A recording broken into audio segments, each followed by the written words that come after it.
Vamos então trazer nossa próxima explanação, que vai falar sobre a importância da inteligência comportamental para as demandas do século XXI. Ele é diretor-presidente da Holding Pavani, marca que administra Gauss Coating Group, inteligência de negócios desde 1990 e a Olho de Tigre, inteligência comportamental desde 2000.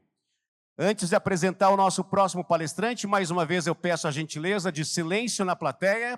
Pessoal que quiser conversar, a gente pede a gentileza que se coloque do lado de fora do auditório ou até mesmo na Expo Brasil, que é o espaço para este ambiente. Pessoal que está no painel aí do lado, a gente pede silêncio também. Quero saudar, agradecer a presença da minha amiga Alzira Fernandes, está por aqui também. Beijo para você, grande palestrante também. Vamos convidar ao palco, então, com os aplausos de vocês, Orlando Pavani Júnior. Olá. Obrigado, bom dia, boa tarde, gente, tudo bem? Dá para me ouvir perfeito? Privilégio estar aqui, viu? Privilégio grande falar com as pessoas que transformam o país. E falar de um assunto que se consolida hoje como o assunto do século, né? Então, meu nome é Orlando Pavani e eu estou aqui para falar um pouquinho sobre essa demanda, que tem sido uma demanda que tem sido tratada com muita superficialidade, muito amadorismo e, infelizmente, muita mentira, né?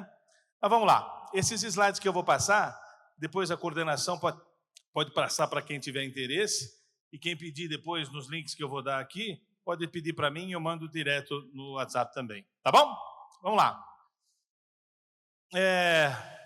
Nós vamos explorar um pouquinho a importância do comportamento humano no mundo corporativo, destacando seu aspecto no impacto, né, na liderança, na produtividade e na cultura organizacional das instituições onde atuamos, né?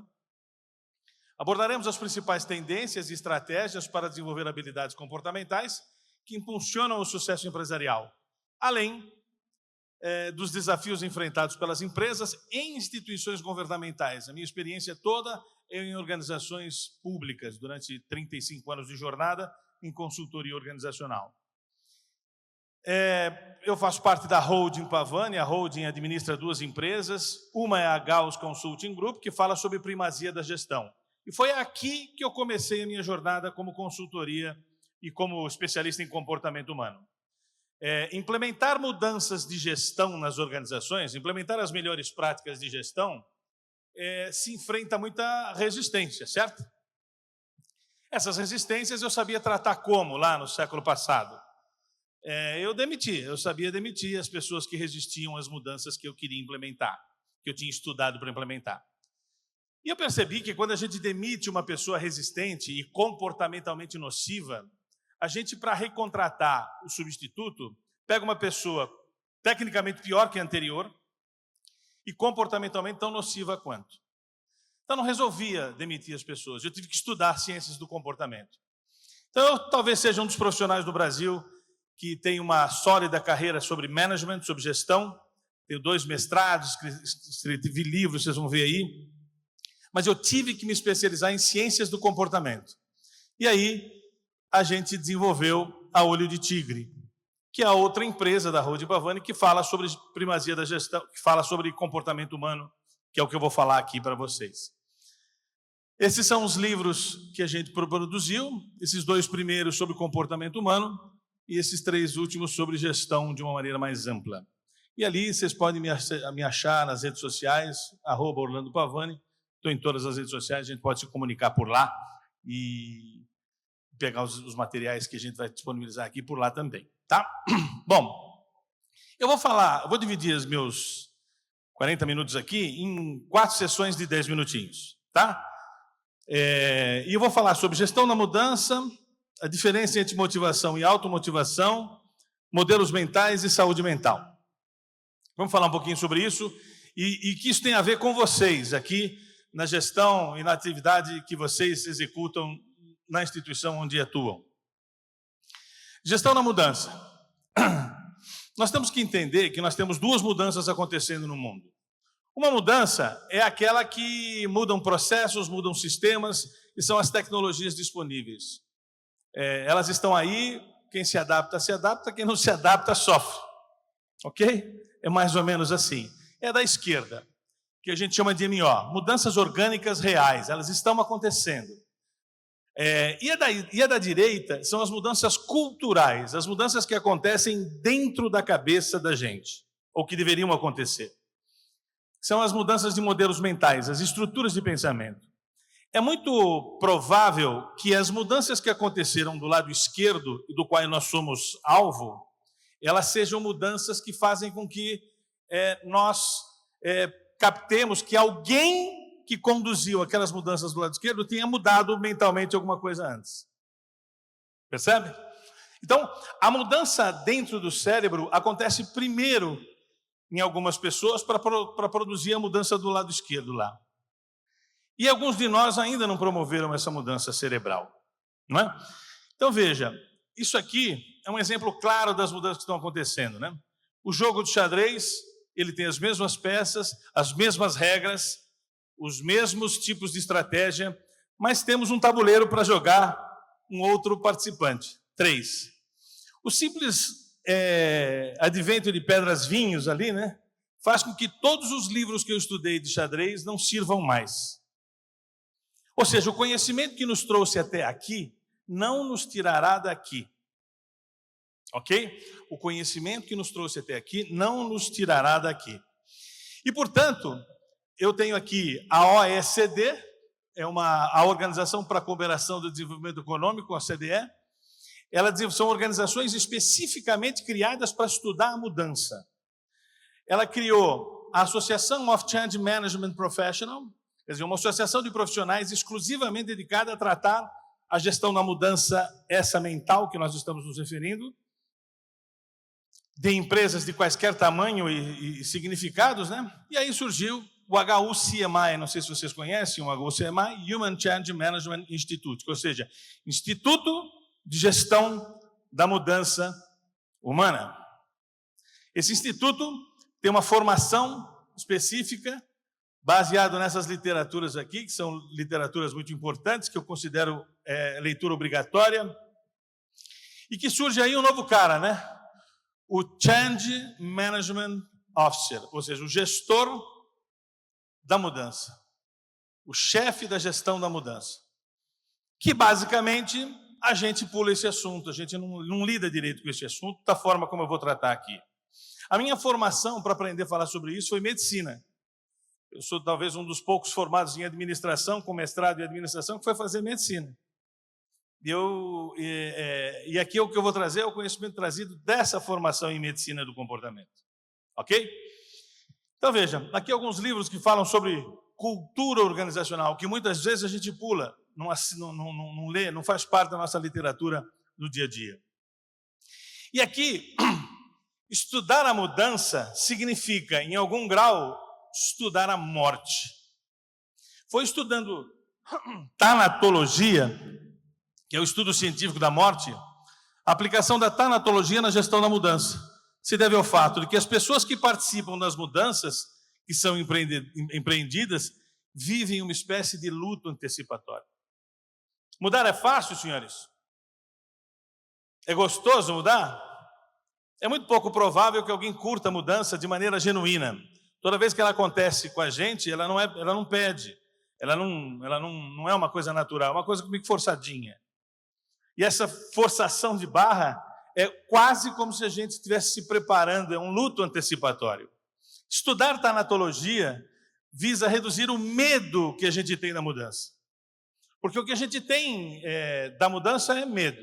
Esse é o sentimento genuíno que nos faz resistir tanto às mudanças. É o medo.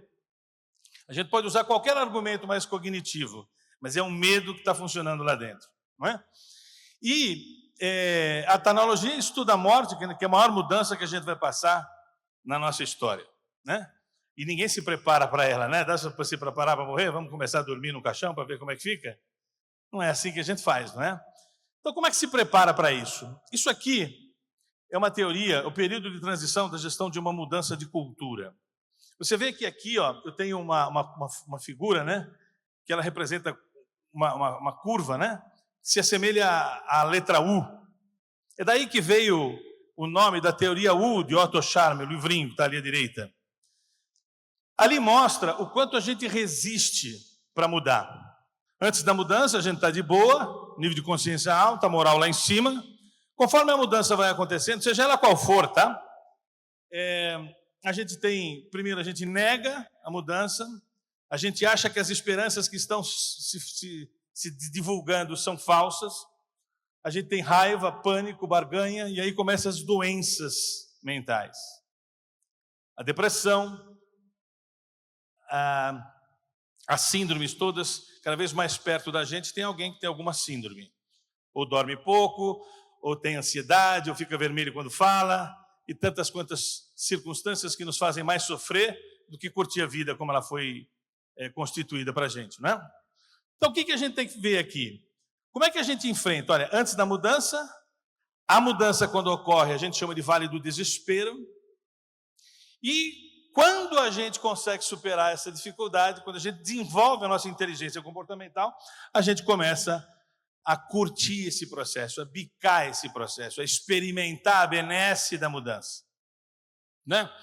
E nesse sentido, a gente vai evoluir em 3 sentidos. E aí que eu quero começar a minha jornada, que vai fazer vocês saírem daqui pensando bastante no que eu vou dizer aqui. A primeira coisa que nós temos que desenvolver é o ser. E para desenvolver o ser, nós vamos mudar os níveis de percepção ou consciência, e isso vai mexer com a forma pela qual você sente e vai mexer com as suas crenças e valores. Imagina, mexer com crença e valores, isso não é um negócio simples. Mexer com a tua crença, talvez você dizer assim, isso você não mexe, que é minha crença, não é? Pois é. Quando a gente evolui comportamentalmente falando, a gente vai mexer primeiro com o ser. Mexendo com o ser, isso impacta no nosso comportamento, na forma de fazer as coisas, na forma como nós tomamos decisão, na forma como nós usamos o nosso tempo e na forma como nós interagimos com os outros. Isso é fazer.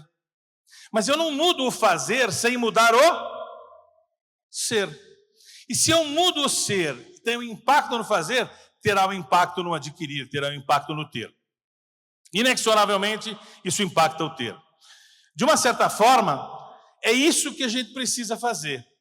Nós temos que fazer uma jornada de evolução do ser, a partir daí, evoluir o fazer, e a partir de então, evoluir o ter. Infelizmente, as mídias sociais invertem essa lógica, né? Precisamos ter primeiro para depois fazer e para depois ser, né? Mas vamos lá, vamos construir o raciocínio. Eu gosto muito dessa frase, desse jeitão, esse livro aqui do Daniel Pink. Ele fala uma coisa que eu gosto muito, que é a evolução da palavra motivação. Na visão do Daniel Pink, a motivação 1.0 servia para a gente sobreviver. Por que a gente... Quais são os nossos motivos? É sobreviver. Esse era o motivo mais original, mais reptiliano, né? Mais ancestral da gente. Tudo que a gente faz é para sobreviver. Tá bom? Depois a gente evoluiu, e ele chamou de motivação 2.0. A gente busca recompensa ou foge da punição. Olha que interessante, né? Muitos estão nesse nível ainda aqui. A gente busca, quando eu explico alguma coisa, a pessoa fala assim, o que eu vou ganhar com isso? Não é? Ou o que eu não vou, eu não vou ser punido pelo quê? Então a motivação 1.0 do Daniel Pink, ela busca a recompensa ou foge da punição. Uma pequena evolução disso, na linguagem de Pink, eu busco recompensa e fujo da punição ainda, mas eu dou maior autonomia para as pessoas fazerem isso do jeito que elas acham que devem. Mas ainda eu estou fazendo a mesma coisa. Buscando uma recompensa ou fugindo da punição. É muito comum, a gente tem uma formação que fala sobre desenvolvimento humano, né? E as pessoas falam assim, o que eu vou ganhar? Por que eu preciso fazer uma formação para desenvolver o intelecto emocional? Eu falo assim, você não precisa, você merece. Você merece fazer uma formação dessa natureza. E as pessoas ficam impactadas, porque não é um fator motivado por uma dessas 3 circunstâncias. E a motivação 3.0 do Daniel Pink, ele sugere o quê? Que nós tenhamos benefícios intrínsecos e não extrínsecos. Opa, isso é novo. O que é um benefício intrínseco? Algo que vem de dentro para fora e não de fora para dentro. Quando você doa sangue porque é um valor seu, não é? Se alguém pagar por esse sangue, o que vai acontecer na prática é que as pessoas vão doar menos sangue. Porque não é pelo dinheiro que as pessoas doam sangue, é por uma situação de motivação 3.0. E quando a gente fala de motivação 3.0, a gente tem dois tipos de trabalho, senhores. O trabalho algorítmico e o trabalho heurístico. O que é o trabalho algorítmico? É aquele que você segue instruções pré-estabelecidas, um caminho único para fazer. É algoritmificável. A inteligência artificial vai fazer isso por você. E a inteligência artificial, meus queridos, está fazendo substituições muito malucas, né? Está substituindo o médico, não só no diagnóstico, como na cirurgia.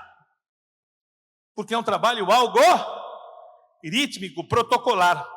As pessoas que são motivadas por essa motivação, essa motivação 3.0, mas que ela é extrínseca, é o que nós chamamos de comportamento X. Gravem isso, comportamento X, ok? Comportamento X. E o trabalho heurístico representa o oposto, precisamente por não existir nenhum algoritmo para ele. É o comportamento Y, é a motivação intrínseca, 3.0. A motivação intrínseca é o que nos falta para adquirir inteligência comportamental. Nós não temos ela. Nós temos a motivação do comportamento X. Então, hoje, a sociedade se divide em dois tipos de comportamento. O comportamento X, motivação extrínseca, fujo de uma punição ou busco uma recompensa, ou a motivação, o comportamento tipo I, que é assim que é chamado pelo I de intrínseca, coloquei aqui, né? Que é aquela agora que conseguimos isso, lhe darei algo importante, algo que você faça porque você se sente bem em fazer. Me faço entender? Nesse sentido, as pessoas pedem para mim, vai lá, faz uma palestra de motivação. Eu sou incapaz de fazer uma palestra de motivação. E se eu conseguir, o problema doentio está em quem consegue ver na minha palestra um ato motivacional. Porque o que existe é automotivação. A motivação é algo de 2.0 ou 2.1. É de fora para dentro. A automotivação não. São os meus motivos para fazer alguma coisa. E se eu perguntar para vocês, quais são os seus motivos para fazer as coisas mais difíceis? Quais são os seus motivos para acordar às 3 horas da manhã e para dormir às 2:30 da manhã, se for necessário? Sem que seja uma recompensa e sem que seja uma fuga para ser punido. Eu tenho uma sugestão para você. Se você sair dessa palestra só com desse slide, eu terei realizado o meu objetivo aqui hoje. Esses são os meus motivos, os motivos que me fazem intrinsecamente fazer o que eu tenho que fazer. E esses meus motivos são ali, do lado esquerdo, a minha esposa, a minha filha, a minha irmã, a minha sogra. Mora comigo, 95 anos. A minha gatinha, a Maria Eugênia, minha cachorrinha, substituída pela aquela que está ali, que faleceu há 15 dias atrás. E a moça que cuida da minha sogra. E as minhas 2 empresas. Será que você tem uns seus motivos que são intrínsecos? Que você faz independentemente dos resultados? Se tivesse que pagar, você pagaria? Então, desenvolva hoje, essa semana ainda, os seus motivos. E que não tenha nada nesse painel que seja comprável pelo dinheiro. Se tiver um carro aí, você já errou feio. Está no extrínseco ainda. Nada que o dinheiro possa fazer deveria estar nesse painel. Nada. Me dê o dinheiro do mundo. Todo ele do mundo. Eu não conseguiria dar de novo saúde à minha sogra, que tem 96 anos de idade e não anda mais. Não dá mais. Então, quais são os seus motivos? As instituições estimulam que seus colaboradores descubram quais são os seus reais motivos. Por que você faz o que você faz? Não pode ser para ganhar dinheiro, nem para fugir de alguma punição. Tem que ser uma coisa maior. E isso a gente não aprendeu na escola. Certo? E quais as metas de uma organização? Elas são meios para você beneficiar os seus motivos. Não são os fins em si. Ninguém bate meta porque o chefe mandou. Bate meta porque os seus motivos vão ganhar com isso. Faz sentido o que eu estou dizendo? Então, quantos de nós temos um painel desse para se emocionar todo dia que olha? E eu tenho esse painel aqui no meu celular. E todo dia que eu me sinto meio... E não são, não são exceções, né? São vários dias que a gente acorda sem esperança. É só olhar para isso aí, te dar um chá de ânimo, que você fala assim, não precisa palestra nenhuma. Nenhuma palestra substitui essa imagem. Ninguém consegue substituir os meus motivos. E como é que a gente desenvolve isso? Então deixa eu te explicar algumas coisas importantes. Eu vou te dar um conceito aqui, que ele é meio assustador do começo, mas eu preciso que você saia daqui com essa consciência. Presta atenção no que eu vou te falar aqui, ó. Esses são os livros que resumem o que eu vou dizer aqui. Portanto, eu não estou dizendo uma coisa que veio da cabeça deste que vos fala. Eu estudei para dizer isso aqui e estão nesses livros aí. Então, vocês podem depois buscar aquilo que eu estarei falando nessas literaturas, que é a base da minha formação em medicina do comportamento. O cérebro, ele é um bicho complicado. Talvez a parte do corpo que a gente mais aprendeu nos últimos 30 anos. Nós aprendemos muito sobre o cérebro. E descobrimos duas coisas interessantes. O cérebro tem duas propriedades que a gente não sabia no passado. Primeira propriedade, neurogênese. Ao longo da vida, nasce neurônios novos na gente. Só que não ache que isso vai mudar a sua vida. Porque só nasce neurônio novo no hipotálamo. Ok? Em torno de 1% dos cerca de 86 a 100 bilhões de neurônios. Então pode ter certeza que a neurogênese não será capaz de mudar o seu jeito de pensar. Ela é muito pouco incidente nas conexões que nós fazemos. Mas ela existe.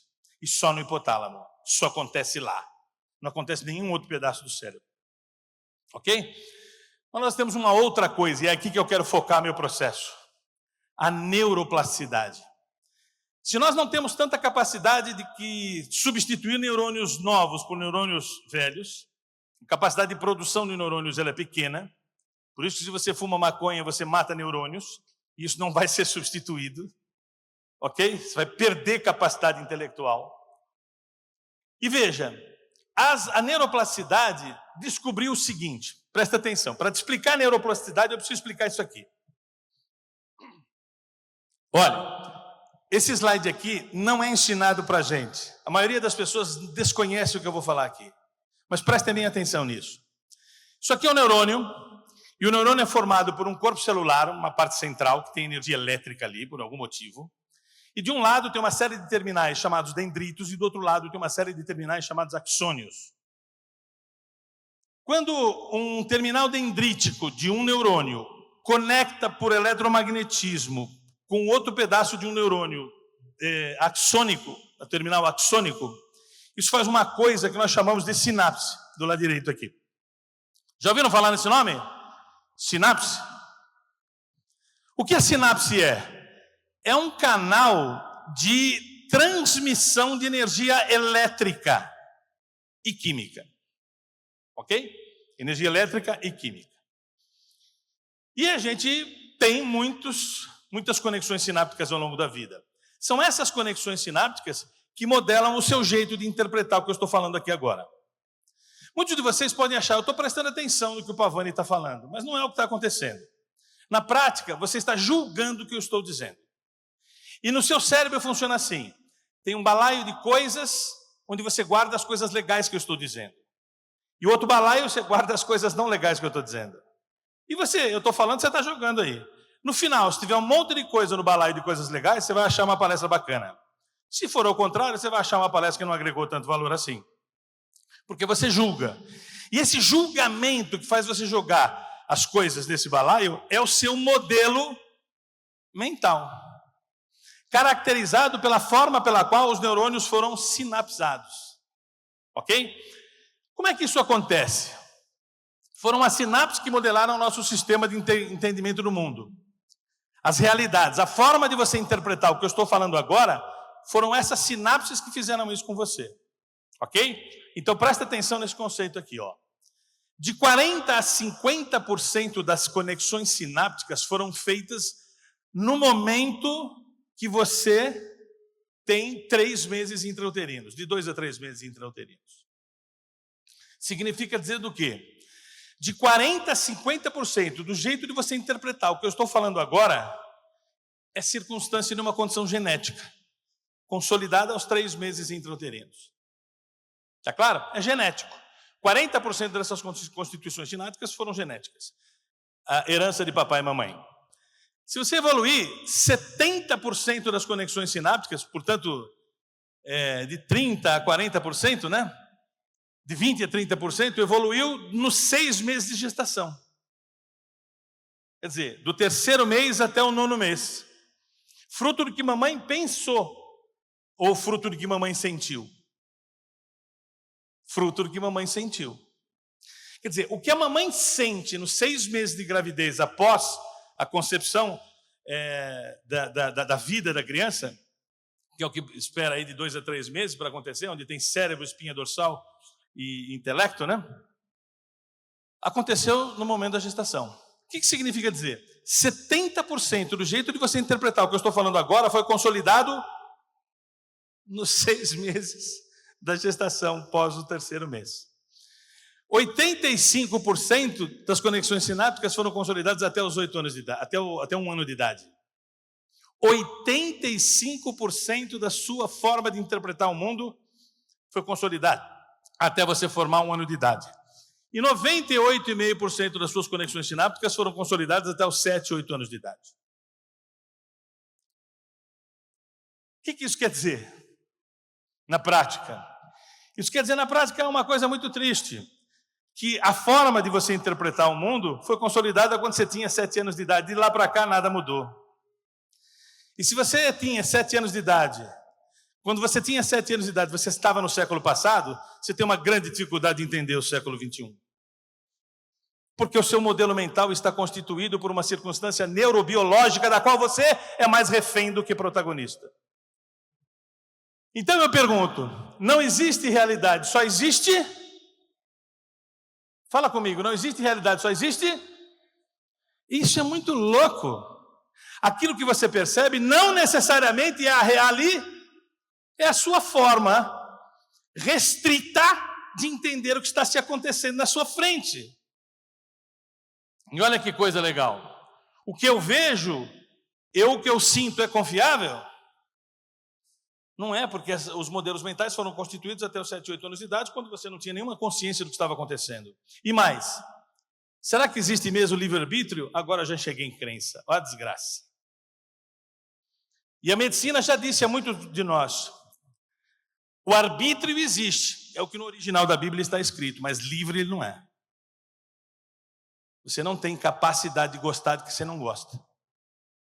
De ir com a cara de quem você não engole, não é assim? Aquela sirigaita, não vou com a cara dela. Por quê? Porque não vai. Isso é modelo mental. Ele foi constituído aos 8 anos de idade. Você não tem livre-arbítrio. Para provar isso para vocês, esse é o slide mais popular das minhas palestras. Eu vou mostrar isso para vocês. Isso aqui é um exame chamado exame da amígdala esquerda. A amígdala é uma parte do cérebro, não é a amígdala da garganta, tá? Em cima do céu da boca aqui. A amígdala esquerda, ela acende num diagnóstico por imagem conforme certos estímulos. E olha o que nós aprendemos há aproximadamente 20, 30 anos atrás. Se a gente pegar um homem heterossexual e dar um estímulo para ele, ele acende de um jeito. Está vendo aqui daquela bolinha vermelha? É como a parte do cérebro que fica em funcionamento. O neurônio acende no diagnóstico por imagem. Se eu dar o mesmo estímulo para uma mulher hétero, ela acende de outro jeito, está vendo? Então se descobriu padrões de acendimento da amígdala esquerda a partir de certos estímulos. Ok? Aí deram essa mesma imagem para um homem homossexual. E acendeu como? Parecido com a mulher. E deram também para uma mulher homossexual. E acendeu conforme acende o... Então, para de dizer que isso é uma escolha. Isso não é uma escolha, ele não tem escolha. O cérebro neurobiológico dele não é capaz de fazer um outro tipo de preferência. Isso é inteligência comportamental. Se você é preconceituoso, morra!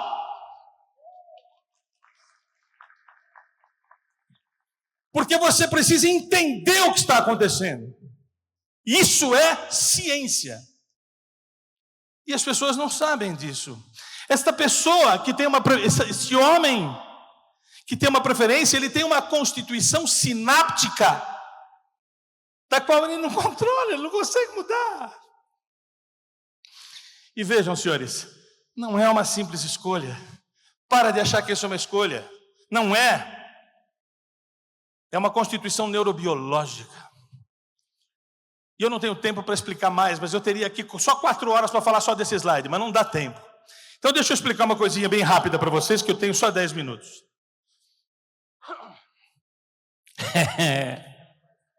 Olha aqui. Nós temos um mecanismo no cérebro que é o mecanismo de luta e fuga. O que é o mecanismo de luta? É um mecanismo que a gente, quando vê uma circunstância, tende a brigar com essa circunstância, lutar. E a fuga é um mecanismo que tem que existir, mas é um mecanismo que faz a gente fugir de uma circunstância da qual nós não vamos ter êxito. O cérebro tem que ter esse mecanismo. Se eu me deparar diante de um leão, o que a criança fará num primeiro momento? Vai achar que é um gatinho.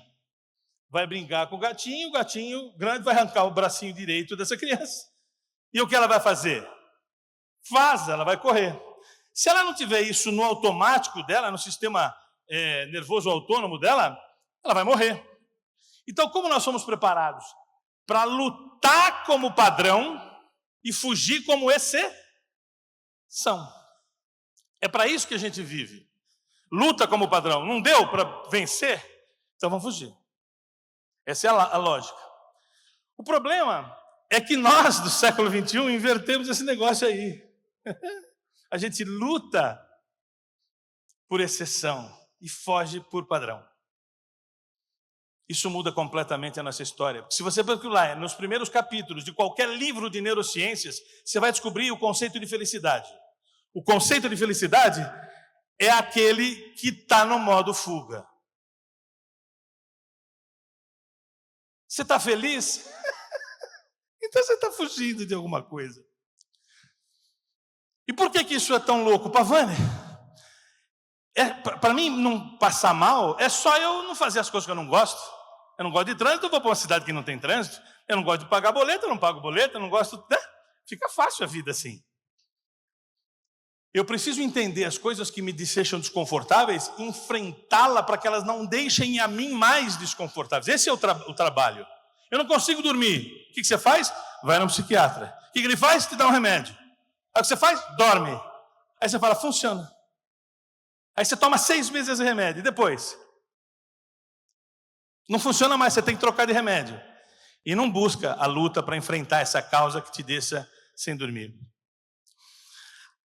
Qual que é a beleza da luta e fuga? A coragem e a bravura. Quando a gente está no modo fuga, senhores, a gente tem saúde mental e qualidade de vida. Estar bem e bem-estar. E quando a gente está no lado luta, a gente tem plenitude e eudaimonia. Deixa eu explicar essa diferença rapidamente. Como que a gente evolui na vida? Nós temos um livro chamado As 30 Leis do Olho de Tigre, e a 14ª lei desse livro fala o seguinte: nós temos um estado inicial e um estado de limitação, e um estado de limite, ok? O que é o estado de limite? Limite é o seguinte, é algo que você não vai chegar. Hoje em dia, os coachings de plantão, esse movimento patético que tem sido constatado por aí, fez o que com você? Fala, você consegue tudo que você quiser. Basta você ter vontade, você chega lá. É mentira isso. Todos nós temos um limite. Se eu quiser correr igual o Usain Bolt, não vai rolar, velho. Não vai rolar. Eu não vou conseguir correr igual o Usain Bolt, por mais que eu emagreça, não vai dar. Ok? A minha constituição física tem um limite, que não chega no Usain Bolt. Mas o que isso quer dizer na prática? Estão prometendo para a gente que o peixe vai subir na árvore. E o peixe não sobe na árvore. Mas é fácil eu falar para você, você quer peixe? Você quer subir na árvore? Vem comigo. Eu te faço subir na árvore. Isso é mentira. Mas isso está lotado por aí. Falar de comportamento é se misturar com essa baboseira. Eu procuro me distanciar disso, mas não é fácil. Toda vez que eu falo do comportamento, já me misturo com essa loucura aí. Mas eu não faço isso. Mas em síntese, existe um conceito que é limitação. A limitação é aquilo que você acha que é limite, mas não é. E como é que você aumenta? O que você está no estado inicial até a limitação é o que a gente chama zona de primazia, você nada de braçada. Te dou uma atividade, você sabe fazer, você nada de braçada. É a zona da primazia. Mas a zona da mediocridade, o que é? É entre a limitação e o limite, da qual nós não vamos ultrapassar.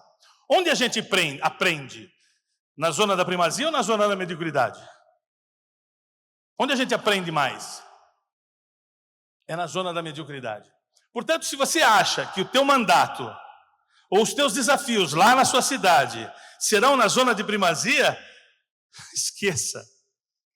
Não vai rolar. O seu desafio vai ser na zona da mediocridade. Você não tem a menor noção de como resolver. E a tecnologia, a consciência, a sabedoria cognitiva não vai te ajudar. O que você precisa é de consciência emocional. Se você não tiver preparo comportamental, você vai sucumbir. E é isso que as pessoas não têm desenvolvido. Nesse sentido, senhores, eu quero só falar, o que é fé? E alguns já falam assim, poxa, acabou de falar que não tem religião, né? Não tem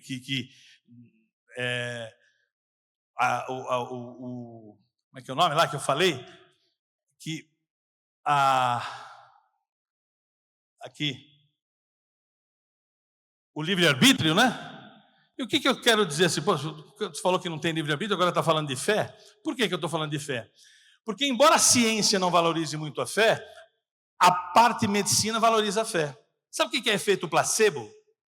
Depois vocês vão ler o slide melhor. Efeito placebo é o poder da fé. Sabe como é que um remédio é valorizado como válido para ser vendido? Quando ele funciona melhor do que algo que foi dado como remédio, mas não é remédio. Mas que você acreditou que era. Quer dizer, um remédio é aprovado para ser validado quando ele é melhor do que a fé de alguém. Olha o poder da fé. E veja, senhores, mas a fé, se tiver no modo fuga, ela vai te matar. Então, o último conceito que eu quero te dar, antes da gente evoluir aqui. Nós temos duas coisas a fazer. O nosso cérebro está programado para crescer ou nos proteger. Quando o cérebro está crescendo, ele desenvolve coisas, faz conexões novas, faz aquilo que a gente chama de ressinapse, conecta coisas diferentes e interpreta o mundo de outro jeito. Mas quando a gente está se protegendo, o crescimento não acontece. Então o cérebro é seletivo. Se ele está crescendo, ele não está protegendo. Se ele está protegendo, ele não está. Ele não sabe fazer as duas coisas junto. Então, se ele está protegendo, ele tem duas formas de proteger a gente. Ou ele protege com o que a gente chama eixo HPA, ou protege como o nosso sistema imunológico. Vamos entender o que é isso aqui, rapidamente. Rapidamente. O que é sistema HPA? O sistema HPA é um sistema pelo qual a gente luta e fuga, que eu já me referi. E o sistema imunológico, se a minha imunidade está baixa, eu adquiro novas doenças. O problema todo é o seguinte, se eu me protejo de coisas internas, eu fico alheio às coisas externas. Se eu me protejo das coisas externas, que é a luta e fuga lá, o eixo HPA, eu não me protejo das coisas internas. E se eu me protejo, eu não cresço. Quem está no modo fuga está em que eixo? No eixo da proteção. O medo impera dele. E nesse sentido, senhores, a neuroplasticidade, voltando a ela, nos permite mudar. Eu tenho 4 formas de mudar a nossa capacidade de interpretar a vida. Cirurgia de mudança de personalidade. Sabiam que existe isso? Existe uma cirurgia que eu posso mudar a sua personalidade. É brincar de Deus, né? Não dá para explicar mais detalhes desse, mas existe, é fácil fazer, só não é aprovada ainda. Mas em 30 anos, diz os meus professores lá na universidade, disseram que nós vamos fazer cirurgias de mudança de personalidade. Então, você que gosta de uma pessoa que não gosta de você, manda ele para o médico, que a gente faz ele gostar de você. Ok? A segunda forma é a estimulação magnética transcraniana ou eletroconvulsoterapia, ou terapia de choque. Terapia de choque muda a capacidade de interpretação do mundo. Mas não é aprovada em vários lugares do mundo, no Brasil ainda é. O cara não tem mais solução com remédio, dá um choque nele e vamos ver o que acontece. É tentativa e erro. Mas funciona, ainda é aplicado no Brasil. Treinamento de meditação e a técnica que nós utilizamos, que é a técnica de treinamento com base em inundação emocional. Se eu invadir você, não é enchente emocional, hein? É inundação emocional. 5 minutinhos e eu termino. Está acabando meu tempo, mas 5 minutinhos só eu acabo. Pode ser, gente? 5 minutinhos mais? Então, essas 3 técnicas anteriores aí, elas não são muito bem vistas, mas a quarta é a técnica que nós utilizamos há 25 anos na nossa empresa. Treinamentos comportamentais que inundam emocionalmente você, e essa inundação emocional muda a sua conexão sináptica e te faz valorizar coisas que você nunca valorizou. Nesse sentido, chama método olho de tigre de desenvolvimento humano. Então, se você quiser saber qual é o seu modelo mental, muito simples. Você pode ir no nosso site e tem lá um teste que você preenche 258 perguntas. E lá você vai fazer 258 respostas e vai gerar um gráfico para você. Que as combinações diferentes desse gráfico são 1 trilhão de combinações. Esse é o único teste que eu conheço que define que nós somos seres individuais mesmo. E sai um gráfico assim para você. 20 traços comportamentais que mapeiam o seu modelo mental. Eu uso esse teste desde 99, para ser mais exato. Até hoje, não tivemos uma pessoa com a configuração gráfica igual a outra. Mais de 200 mil pessoas já fizeram esse teste. Você pode fazer o seu se você quiser. Ok? Suas crenças se tornam seus pensamentos. Seus pensamentos se tornam suas palavras se tornam suas ações se tornam seus hábitos. Seus hábitos se tornam seus valores se tornam o seu destino. Quantos de nós vamos saber diferir? E aí, para acabar, a Organização Mundial da Saúde, terminar só esse conceitinho aqui, eu já acabo, 5 minutinhos mesmo. Saúde mental, vou colocar esse slide aqui que já facilita bem para você entender. Saúde mental é o que está do lado esquerdo.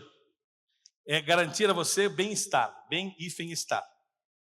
Bem-estar é o contrário de mal-estar. Sabe quando eu falo assim, eu não estou bem? Isso tem a ver com saúde mental. Relacionado com disfunções físicas, dor, desconforto no agora. Quando a gente evolui um pouco a definição da OMS e fala de estar bem, que é diferente de bem-estar, eu estou falando de alegria, felicidade, momento de regozijo, gozo, prazer, máximo momentâneo. Então, não confunda, bem-estar é uma coisa, estar bem é outra coisa. Bem-estar é quando eu não estou bem fisicamente. Eu sinto um desconforto emocional. Estar bem tem a ver com capacidade de rir quando alguém conta uma piada. Sabe do bom humor? Propensão ao riso, com humor presente, o contrário. Mas tanto bem-estar como estar bem tem a ver com estar, e não com o ser, que eu me referi lá no primeiro slide. Haveria algo, então, maior, mais significativo, no estágio maior que a saúde mental e a qualidade de vida? Sim, senhores. É o que nós chamamos de plenitude. O conceito de plenitude tem a ver com o conceito dos filósofos. A palavra que fala mais sobre isso é ataraxia ou eudaimonia. É quase como se eu não precisasse ser feliz. Você nunca me tira a capacidade de me automotivar. Não há capacidade de me deixar para baixo. Porque se eu tenho dinheiro, eu estou para cima. Se eu não tenho dinheiro, eu estou para cima. Se eu perco alguém, eu fico triste, mas é por momentos, daqui a pouco eu me recobro, porque sobraram pessoas a quem eu me dedico. Portanto, o nosso objetivo aqui, para essa plateia maravilhosa que me deu o privilégio de estar aqui, é a gente desenvolver em vocês, a capacidade de serem plenos, mais do que felizes, mais do que isentos de dor ou desconforto físico. É disso que se fala a inteligência emocional. Aqui tem um conceito de plenitude, as pessoas vão ler. Em 8 aspectos, né? 8 aspectos a gente tem que desenvolver para parecer mais pleno, para desenvolver a sua plenitude.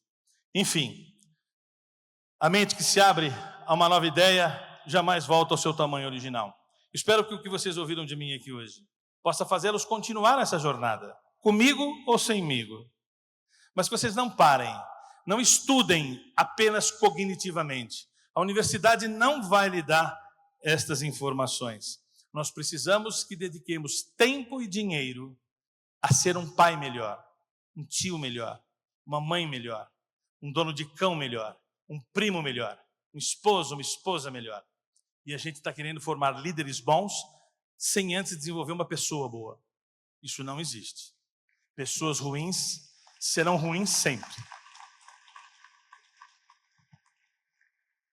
E que na função que tem, por elegibilidade de um povo que confiou em vocês, priorizem a evolução comportamental. Se vocês não fizerem isso, vão enfiar os pés pelas mãos e vão ser canalhas bem-sucedidos. Obrigado, era isso. Obrigado, Orlando Pavani. Convido a vereadora Karina, de Palmas, Tocantins, é isso? Para fazer a entrega do certificado e uma lembrança. Obrigado. Tudo bem, tudo certo. Pessoal, os demais vereadores, muito obrigado. Peço ali, se coloque os próximos 10 vereadores que gostariam de participar do nosso próximo painel. Peço ao Rafael que coloque o QR Code do Dr. Anderson Alarcon, procurador da UVB, para quem quiser enviar perguntas jurídicas. Atenção, vereadores. Quem quiser enviar perguntas jurídicas ao procurador da UVB, Dr. Anderson Alarcon, o WhatsApp dele está aqui na tela, tá bom? Já peguem o WhatsApp dele, mande as perguntas que nos próximos painéis aqui poderão ser respondidas as questões. Logo após a palestra com o Dr. Anderson Alarcon, ele vai estar atendendo também no mezanino aqui do meu lado direito, ali em cima tem um mezanino. Quem tiver dúvidas jurídicas, questões jurídicas, pode conversar após a sua palestra com o Dr. Anderson Alarcon. Tem vereador para subir aí no painel?